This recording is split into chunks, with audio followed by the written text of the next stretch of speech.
တောင်ငူမိုဟင်းမှာအရေးကြီးဆုံးအဲ့အယိုးပဲနော်အဲ့အယိုးကိုကိုတို့ဘာလို့မှာဆိုတော့ညံ့နေအောင်ထောင်းပြီးရင်ဟင်းအိုးထဲမှာထည့်ရမှာနော်ဟုတ်ကဲ့အဲ့ဒါကြောင့်ဒီတောင်ငူမိုဟင်းတွေကြည့်လိုက်အယောင်ကနည်းနည်းမင်းနဲ့အယောင်လေးဖြစ်နေတာပေါ့နော်ဒီပြီးရင်ချို့တယ်အယိုး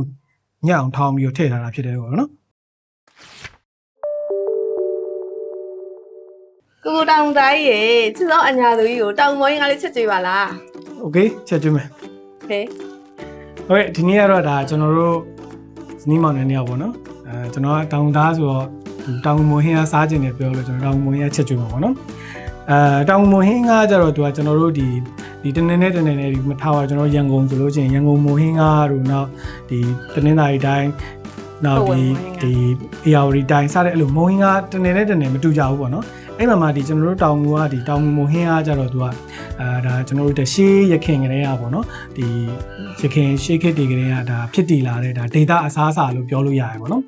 ဘာလို့ဆိုတော့ तू ကဒီထူးခြားချက်ကဘာလဲဆိုတော့ကျွန်တော်တို့ပုံမှန်ဆိုရင်မိုဟင်းအားစားလို့ရှိရင်ဟင်းရပြည့်နဲ့အဲ့လိုမျိုးပဲတို့ငါးတို့ကြက်သားတို့အဲ့လိုမျိုးချက်ကြရပါတော့ကျွန်တော်တို့ဒီတောင်မိုဟင်းကားလို့ပြောလိုက်ရင်ကြတော့ဗောနော်ဒီတောင်မိုဟင်းကားမှာလည်းဒီလိုပြောရင်ဒီအရေးကျဲလည်းရှိအရေးပြက်လည်းရှိရဗောနော်ချက်ကြဒါပေမဲ့အခုကျွန်တော်ချက်ပြမှာဒါဟင်းရည်အကျဲဗောနော်ဟင်းရည်အကျဲကိုကျွန်တော်တို့ကဒီသူ့ရဲ့ထူးခြားချက်ကဒီဟင်းရည်အကျဲကိုမှဒီကျွန်တော်တို့တောင်မှာပဲတောင်ကထွက်တဲ့ဒီဆန်လော်မုန့်ခေါ်တာဗောနော်အဲ့ဒီဆန်လော်မုန့်လေးနဲ့တွဲစားမှဒါဒီတောင်မိုဟင်းကားအရသာစစ်ကိုရတာဗောနော်အဲ့တော့ဒီခုကျွန်တော်ဒီနေ့ချက်ပြမှာကျွန်တော်တို့တောင်မိုးရင်းကိုငါးကိုကျွန်တော်ခုသုံးထားတယ်ပြီးရင်နောက်တစ်ခုကဒီကျွန်တော်တို့ဒီတောင်ဆန်လော်မှုန့်လေးပေါ့နော်နောက်ဒီပါဝင်ပေးတဲ့ဒီ ingredient တွေကတော့ကျွန်တော်ခုပြောပြသွားမယ်ပေါ့နော်ဟုတ်ဒီနေ့ကတော့ဒါကျွန်တော်တို့ဒါမိသားစုစားဖို့ရယ်နောက်တစ်ခုကဒါကျွန်တော်ရုံးဝညီငယ်တွေလည်းစားဖို့ပေါ့နော်ငယ်ညီမငယ်စားဖို့အတွက်ဒါမုတ်ဖတ်ဒါနှစ်ပိတ်ဒါခွဲပေါ့နော်နှစ်ပိတ်တစ်ခွဲဒါကငွေငါချက်ရင်ဒီတောင်ငွေငါချက်ရင်သုံးဖို့အတွက်ကိုဒါငခုပေါ့နော်ငခုတပိတ်တာဝန်းကျင်လောက်ရှိမယ်ပေါ့နော်ဒါကတော့ငံပြာကြီးပေါ့နော်အဓိကသတိထားမှာကဒီတောင်ငူမိုဟင်းကချက်တဲ့ချိန်မှာငံပြာကြီးကိုကောင်းတာလေးသုံးပေါ့နော်ဒါဆိုကျွန်တော်ယူရီးယားငံပြာကြီးသုံးတာပေါ့နော်ဘာလို့ပြောလဲဆိုလို့ရှိရင်ဒီတောင်ငူမိုဟင်းကချက်တဲ့ချိန်မှာငံပြာကြီးများများသုံးရတယ်ပေါ့နော်ဒီအထူးသဖြင့်တော့ငါပြုတ်တဲ့အချိန်မှာပေါ့နော်ဘာလို့ဆိုတော့ဒီငံပြာကြီးအရန်ငံတဲ့ခါမျိုးအဲ့လိုမျိုးသုံးတဲ့ခါမျိုးကြလို့ရှိရင်အရသာအရန်ငံသွားတာမျိုးဖြစ်တယ်ပေါ့နော်အဲ့တော့ဒီငံပြာကြီးကိုတော့ကောင်းတာသုံးတာကျွန်တော်ဆိုယူရီးယားငံပြာကြီးသုံးထားတယ်ဒါကတော့ဒါကျွန်တော်ဒီပထမပိုင်းမှာထည့်ပြောတဲ့ဒါတောင်ငူကလာတဲ့ဒါဆန်လော်မုန့်ပေါ့နော်ကျွန်တော်ရန်ကုန်တို့ဘာလို့ဘက်မှာရှိတဲ့ဆန်လော်မုန့်နေနဲ့မတူဘူးဒါတောင်ငူကပဲလာတဲ့ဆန်လော်မုန့်ပေါ့နော်ဒါကတော့ဒါစက်သွန်နီပေါ့နော်ဒါကတော့ဒါကျွန်တော်တို့တောင်ငူမိုဟင်းကစားတဲ့အချိန်မျိုးကြလို့ရှိရင်တောင်ငူမိုဟင်းကဆို2မျိုးလုပ်လို့ရတယ်ပေါ့နော်ဒီကျွန်တော်တို့ဒီအတုပ်ပုံစံလေးပေါ့နော်ဒီဆန်လော်မုန့်လေးနဲ့အတုပ်စားတဲ့ပုံစံမျိုးလေးလည်းလှုပ်စားလို့ရတယ်လို့ဒီဟင်းရည်နဲ့ဒီလိုမျိုးပုံမှန်စားတဲ့လိုမျိုးလေးလည်းလုပ်လို့ရတယ်ပေါ့နော်အဲ့တော့ဒါထည့်တာဗာလဲထည့်ကျွန်တော်တို့ဒါခရမ်းညင်ကြီးထည့်တယ်ပြီးရင်အဲ့ထဲမှာကျွန်တော်တို့ပဲတောင်းချီတို့နောက်ဒီချက်သွန်မိတ်တို့နောက်နန်းနန်းပင်တို့နောက်ဒီဥစ္စာကတော့ဒါဂျင်းနဲ့ချက်သွန်ပြီးပေါ့နော်ဒါငါးစီတက်တဲ့အချိန်မှာသုံးမှုပေါ့နော်အချိုမုံတို့နောက်တစ်ခုဒါစနွန်းမုတ်ဒါစီပေါ့နော်ဒါစားပါတကယ်တမ်းတော့ဒီတောင်မွေးရချက်တဲ့အချိန်မှာအချိုမုံကတိတ်ရင်သုံးစရာမလိုဘူးပေါ့နော်ဒါသူ့ဟာနဲ့သူငါးနဲ့ဒီကျန်တဲ့ပါဝင်ပစ္စည်းတွေတော့သူချိုးတယ်ပေါ့နော်ဒါပေမဲ့ဒါလိုရမယ်ကကျွန်တော်ထည့်ထားတာပေါ့နော်နောက်တစ်ခုကဒါကတော့အရေးကြီးတာဒါပေါ့နော်ဒါပါလဲဆိုတော့ဒါငပြောဥပေါ့နော်ငပြောဥကတော့နည်းနည်းအဲ့လိုအရင်ပိုင်းလေးပေါ့နော်အရင်ပိုင်းလေးနှုတ်တဲ့အပိုင်းလေးတုံးပေါ့နော်ဒါကျွန်တော်ဒီဥစ္စာကိုတင်ပြီးတော့ဒီလှီးဖြတ်ပြီးတော့ဒါစနွန်းလေးနဲ့စိန်ထားတာပေါ့နော်နောက်ဒီဥစ္စာကတော့ဒါငါးပြုတ်တဲ့အချိန်မှာသုံးမယ်နောက်တစ်ခုကဒါစီတက်တဲ့အချိန်မှာလည်းထည့်သုံးမယ်ဒါဇပလင်ပေါ့နော်ဘာလို့တောင်မိုဟင်းကအနံလေးကိုမွေးကြည့်လိုက်တာလေဒါဒီဇပလင်နံလေးနဲ့ဒါငါးရဲ့ဒီပြုတ်ထားတဲ့အနံလေးနဲ့မွေးနေတာမျိုးပေါ့နော်ဟုတ်အခုဆိုရင်ဒါကျွန်တော်စပြီးတော့ချက်မယ်ပေါ့နော်စားချက်ဖို့အတွက်ကိုကျွန်တော်အရင်ဆုံးငါးကိုပြုတ်မယ်ပေါ့နော်ငါးပြုတ်ဖို့အတွက်ကျွန်တော်တို့စပြီးတော့အိုးထဲကိုငါးထည့်မယ်ငါ့ကိုအကောင့်လိုက်သုံးပေါ့နော်ဘာလို့ဆိုတာလေးပြီးရင်ကျွန်တော်ပြောပြမယ်ပေါ့နော်ဟေးဒါပြီးလို့ရှိရင်ဒါငါးထည့်ပြီးဆိုကျွန်တော်တို့စနုံးမုံလေးထည့်မယ်ပေါ့နော်โอเคဒါကတော့နောက်တစ်ခုဒါအရေးကြီးရပေါ့နော်ငါးပြုတ်တဲ့အချိန်မှာငံပြာကြီးထည့်မယ်ပေါ့နော်ငံပြာကြီးကတော့ကျွန်တော်ရှေ့မှာပြောသလိုပဲယူရီးယားငံပြာကြီးကောင်းကောင်းလေးသုံးထားပါတယ်ပြီးရင်တော့ငါးကိုရှည်လေးထည့်ပါနော်စပလင်3မိနစ်လောက်ကိုထူပြီးတော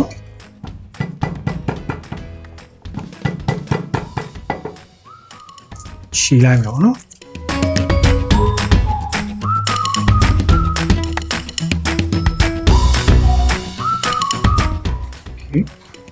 စပလင်လေးလည်းထည့်လိုက်ပါနော်ပြီးရင်ဖုံဖုံမယ်ပြုတ်ထားမယ်ပေါ့နော်ဟုတ်အခုဆိုရင်ကျွန်တော်တို့ဒါငါးပြုတ်ထားပြီပေါ့နော်ငါးပြုတ်ထားတဲ့အချိန်မှာကျန်တဲ့လိုတဲ့ဟာလေးတွေကျိုးလုပ်ထားမယ်ပေါ့နော်အဲ့တော့ကျေစုံကိုလိုတဲ့ဟာလေးတွေငါးစီတက်ဖို့ချိန်ချိန်မှာသုံးဖို့ဒီစက်သွန်ပြူချင်းနောက်ဒီစပလင်ပေါ့နော်အဲ့ဒါလေးတွေကိုပပလေးလီထားပေးပြီးရင်ထောင်းမယ်ပြီးရင်နောက်တစ်ခုကဒီကိုတို့ဒီမော်ဟင်းကတုတ်စားတဲ့အချိန်မှာသုံးနေစီချက်ချက်ဖို့ပေါ့နော်စီချက်ချက်ဖို့ဒီစက်သွန်ပြူလေးတွေကိုအကွင်းလေးတွေပေါ့နော်အကွင်းလေးပုံစံလေးနဲ့ဒါလေးလီပြီးတော့လုပ်ထားပေးနော်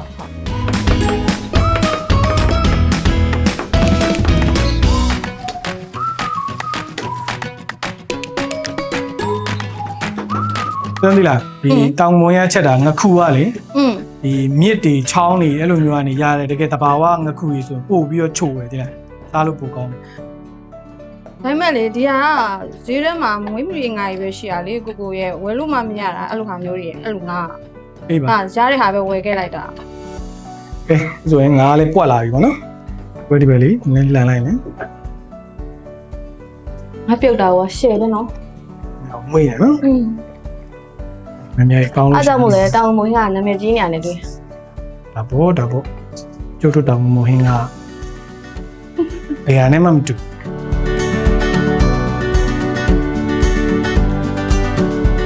ကဲအခုဆိုရင်ငါပြုတ်ထားတာလဲဒါကြက်ခဏီပေါ့နော်အဲ့တော့ဒီအချိန်မှာကျွန်တော်တို့လိုအပ်တာလေးလည်းပြင်ဆင်ပြီးပြီဆိုတော့ကျွန်တော်ဟင်းရစချက်ဖို့အတွက်ကိုရင်နွေး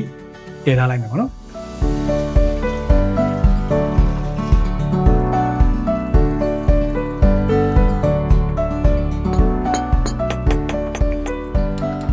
ဒီလောက်နေထားဆိုတာကျွန်တော်တို့ငါး10လို့ရပြီပေါ့နော်10လို့ရပြီဆိုကျွန်တော်မိပိတ်မယ်ပိတ်ပြီးတော့ငါးလေးတွေကို10မယ်ပေါ့နော်10ပြီးတော့အေးခံမယ်နော်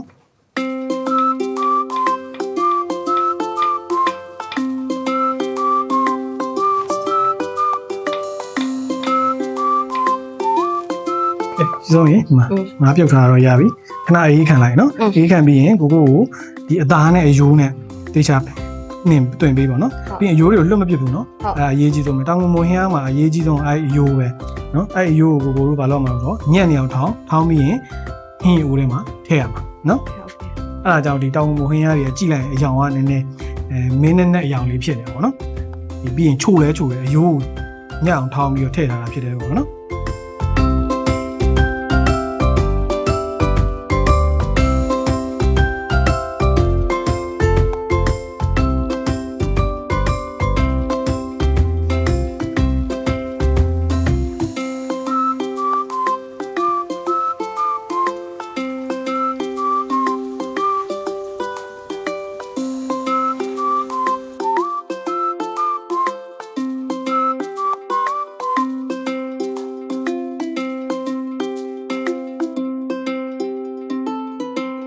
ကဲခုဆိုရင်ဒါကျွန်တော်တောက်တဲ့ထဲတောက်ဖို့ဒါစက်သွန်စီချက်ပေါ့နော်စက်သွန်စီချက်လေးလည်းစက်သွန်လေးလည်းကြက်ပြီပေါ့နော်ရပြီဒီနေထားလို့ဆိုရင်โอเคပြီပေါ့နော်စားလို့ကောင်းတယ်ကဲအခုငါးလေးစနေတော့မယ်နော်ငါးလေးကြက်ပြီဆိုတော့စနေတော့မယ်ငါးလေးတွေကိုအယူမပအောင်တခြားလေးတော့နှွင်ပေးရမယ်နော်ဒါကတော့အယူတက်အသားတက်နှွင်တာပါအယူတော့ကိုကပြောတယ်တက်ထောင်းပြီးမှထည့်ရတာတဲ့ကဲစီတက်အိုးလေးလည်းအေးခံပြီးပြီဆိုတော့စီတက်တွေကိုပတ်တစ်ခုလေးထည့်လိုက်မယ်ပေါ့နော်ကဲငါးတွေလည်းနှင်ပြီးဆိုတော့ကိုချစ်တော့ငါးတွေနှင်ပြီးသွားရင်နော်အယူနဲ့အသားနဲ့တခြားစီနှင်ပြီးသွားရင်ယူတက်ငါတက်နော်ယူမပါဘူးနော်ကျွန်တော်တောင်မွန်ဟင်းအားအတွက်ဒါအရေးကြီးတဲ့အပိုင်းပေါ့နော်ဘာလဲဆိုတော့ဒီငါးဒါငခုပေါ့နော်ငခုကိုပြုတ်ပြီးတော့ဒီရိုးတက်အသားတက်နှွင်ထားပါပေါ့နော်ဒီရိုးတွေကိုလွှင့်မပြရဘူးပေါ့နော်ဒါအရေးကြီးရပေါ့နော်ဒီငခုကနေဒါထွက်လာတဲ့အယိုးတွေပေါ့နော်အဲ့အယိုးတွေကိုကျွန်တော်တို့ကညက်နေအောင်ထောင်းရမယ်ပေါ့နော်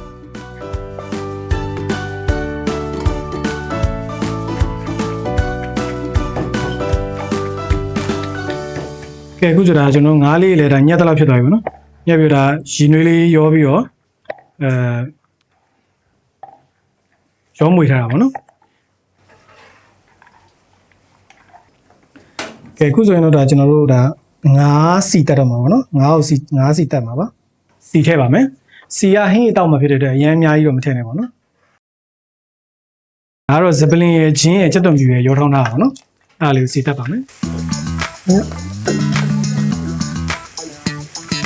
ရအောင်အတွက်စနုံးမို့လေးနည်းနည်းလောက်ထည့်ပါမယ်မွေးနေရပဲဆိုတော့စပလင်နဲ့ချစ်တော်မရှိနဲ့ဂျင်းနဲ့အနှံ့လေးဒီဒါဆိုဒါချက်တော်လေးတွေဂျင်းလေးတွေစပလင်လေးရောထောင်းတာဒါစီတက်တာအနှံ့လေးမွေးလာပြီဆိုရင်ကျွန်တော်တို့စောတော့ငါရိုးနဲ့အသားနဲ့ခွဲနေထားတဲ့ဒါအသားတွေပေါ့နော်အသားတွေကိုထည့်ပြီးစီတက်ပါမယ်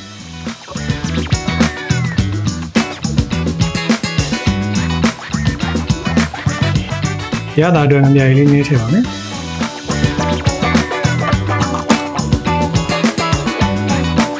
အဲ့တော့ကျွန်တော်တို့အခုစပြီးတော့ဟင်းရိုးတည်တော့မယ်ပေါ့နော်ဟင်းရိုးတည်ဖို့အတွက်ဒါဆောနာ ready လုပ်ထားတယ်ဒါရင်နွေးပေါ့နော်ဒါရင်နွေးတဲ့ကိုကျွန်တော်တို့ဒီငါးစီတက်ထားတဲ့ဟာတွေကျွန်တော်ထည့်ပါမယ်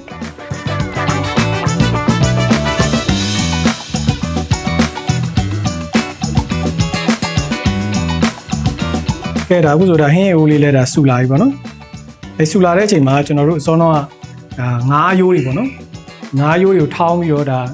ရင်နွေးလေးနဲ့ရောပြီးတော့နေထားတာပေါ့နော်အဲ့ဒါလေးကိုကျွန်တော်တို့ဒီဟင်းရိုးတွေကိုအရိုးတွေမပါအောင်လို့ကျွန်တော်စကားလေးနဲ့တေချာစစ်ပြီးတော့ထည့်မယ်ပေါ့နော်ဒါကတောင်မိုဟင်းကားမှာဒါပြောရရင်တော့ဒါနီလန်တစ်ခုပေါ့နော်ဒီဟာလေးကဒါအရေးကြီးရယ်ပေါ့နော်အဲ့ဒါမှ तू ကဒီလိုလေးလုံးမှဒီကျွန်တော်တို့တောင်မိုဟင်းကခါကြလို့ရှိရင်အယောင်လေးကအဲ့လိုမျိုးနည်းနည်းလိုနဲ့တက်အယောင်လေးပေါ့နော်နည်းနည်းအယောင်လေးကတစ်မျိုးလေးဖြစ်တယ်နောက်တစ်ခုကဒီအရတာပေါ့နော်ဒီငါးအယိုးတွေကဒီကျင်စီအရတာလေးကဒါတော်တော်ချိုတယ်ပေါ့နော်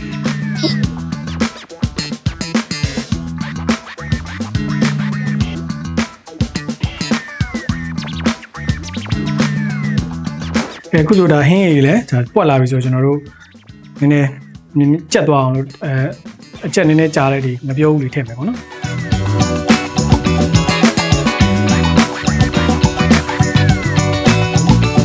ငပြုံးကတော့ကိုကြိုက်တဲ့လောက်ထည့်လို့ရတယ်ပေါ့နော်ဒီငပြုံးကလည်းဒါရှခိုင်ငပြောပင်ဆိုရင်ပို့ပြီးတော့ချိုတယ်ပေါ့နော်အခုဒါစောစောကတော့ဒါကျွန်တော်တို့ ਨੇ အိုးကနည်းနည်းသေးနေလို့နည်းနည်းကြက်နေလို့အိုးကြီးပြောင်းလိုက်တယ်ပေါ့နော်အိုးကြီးပြောင်းပြီးအခုဒါကျွန်တော်တို့ဒါမပြောဦးထည့်ပြီးသွားရင်စက်တော်နီထည့်မယ်ပေါ့နော်ဒီတောင်မိုဟင်းကဒီစက်တော်နီလေးတွေဒါကြက်သွားပြီးတော့ကြေွာတဲ့ချိန်ကျမှအဲ့ကအချိုထက်တယ်ပေါ့နော်အဲ့အချိုလေးနဲ့ပို့ပြီးတော့ချိုတာပေါ့နော်ကဲအခုဆိုရင်တော့ဒါဟင်းရည်လည်းပွက်လာပြီပေါ့နော်ကြက်ခန့်နေပြီပေါ့နော်အဲ့တော့ကျွန်တော်တို့ရတာလေးနည်းနည်းပြင်မယ်ပေါ့နော်ချိုမိုလေးဆိုတလောက်လေးထည့်မယ်ပေါ့နော်ပေါ့ငံအတွက်အများကြီးရှေ့မှာထည့်မယ်ဒါစားလေးနည်းနည်းထည့်မယ်ပေါ့နော်အခုဆိုရင်ဒါရုပ်လေးလည်းချက်ခံနေပြီဒါချက်သွန်လေးလည်းချက်ပြီပေါ့နော်ကဲချစ်ဆုံးကြီးချက်ပြီရတာလေးတစ်ချက်မြည်ကြည့်ပါ โอเคမြည်ကြည့်မယ်လေ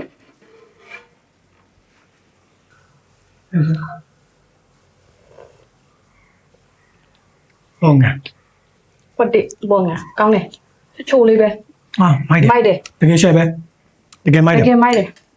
တကယ်မိုက်တယ်တော်တော်မိုက်ပါတယ်ကဲဒါဆိုရင်တော့ဒါတောင်မိုဟင်းကရေကျဲပေါ့နော်ရင်းကျဲပါငခုစစ်စစ်နဲ့ချက်တာပေါ့နော်ကဲခုဆိုရင်တော့ဒါကျွန်တော်တို့တောင်မိုဟင်းကချက်တာကြက်ပြီပေါ့နော်အဲ့တော့တောင်မိုဟင်းကကိုလှုပ်ရှားတဲ့ပုံစံ2မျိုးရှိရပေါ့နော်အတုပ်ရှိရအရေပြောရှိရပေါ့နော်အဲ့2မျိုးလုံးကိုလုပ်ပြမယ်ပေါ့နော်အခုလောလောဆယ်ကျွန်တော်တို့ဒီမှာပါဝင်တဲ့ဒီလှုပ်ရှားတဲ့ဒီပါဝင်တဲ့ပုံစံဟာလေးတွေပြောပြမယ်ပေါ့နော်အခုဒါဟင်းရည်ပေါ့နော်ဒါချက်ထားတဲ့ဒါဟင်းရည်ကျဲပြီးရင်ဒါကတော့တုတ်တဲ့ချိန်မှာတုံးမဲ့စီချက်ဒါကတော့တောင်ငူကဆန်လော်မုံပေါ့နော်ဒါတော့ခင်းညင်ဒီဒါပဲတော့ရှည်လေးတွေဒါကနန်းနန်းပင်ဒါခင်းညင်ဒီလီထားလေးပေါ့နော်ပြီးတော့စားအချိုမို့ပေါ့နော်လိုရင်တော့ထည့်ပေါ့ဒါကတော့ဒါပဲကက်ကြော်ပေါ့နော်ပဲကက်ကြော်ကတော့ဒါကျွန်တော်ကိုယ့်ကိုယ်ပဲကြော်တာပေါ့နော်ဒီပဲကက်ကြော်နီးကတော့နောက်ဗီဒီယိုမှာတက်တင်ဆက်ပေးမယ်ပေါ့နော်ဆန်လော်မုံလေးထည့်မယ်ပြီးရင်စီချက်ထည့်မယ်ပဲဒီလေးထည့်မယ်ကျော်ပဲဒီမကြိုက်ရင်ထည့်မယ်ပေါ့နော်ဒါတော့ခင်းညင်ဒီကျော်လေးထည့်မယ်အဲ့တက်ပမေးလေးနည်းနည်းထည့်တယ်ပြီးလို့ရှိရင်ဒါအရေးပေါ့နော်ခင်းရည်လေးစမ်းပြီးမယ်နည်းနည်းပေါ့โอเคဒါဆိုရင်ကျွန်တော်စားတော့လို့ရပြီ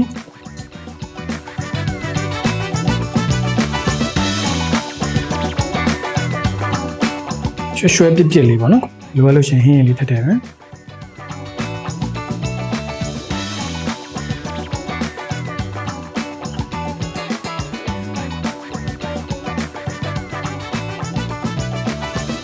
ဆိုတော့ဒါတောင်း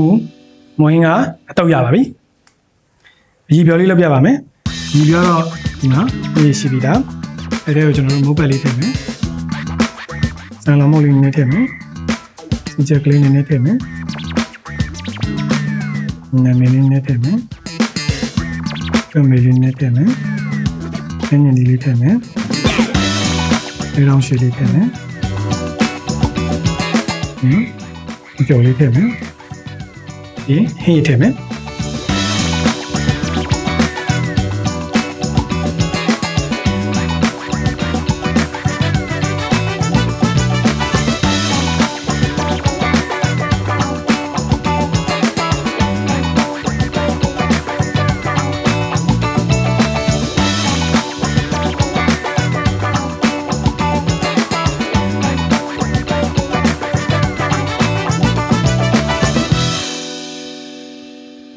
โอเคအခုဆိုရင်တော့ဒါကျွန်တော်တို့ဒါတောင်မွေးရချက်တာကြက်ပြီပေါ့နော်တောင်မွေးရကအခုကျွန်တော်တို့ပြထားတဲ့အတိုင်းဒီအတုပ်နဲ့လှုပ်ရှားကြသလိုဒီဘက်ကအရေးပြောပုံစံလေးလှုပ်ရှားကြတယ်ပေါ့နော်အဲ့တော့အဓိကကတော့ဒီနေ့ကတော့ဒါကျွန်တော်ရဲ့ဒါအညာသူကြီးပေါ့နော်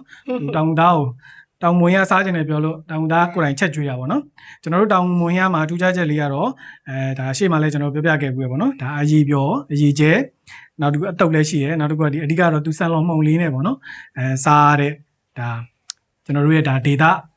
ထွက်အစားလို့ပြောလို့ရပါတယ်။မိုးတို့ရဲ့ Cape Kitchen Channel လေးကို like follow လုပ်ပြီးတော့ YouTube channel ကိုလည်း subscribe လုပ်ပေးထားကြပါအောင်ခင်ဗျာ။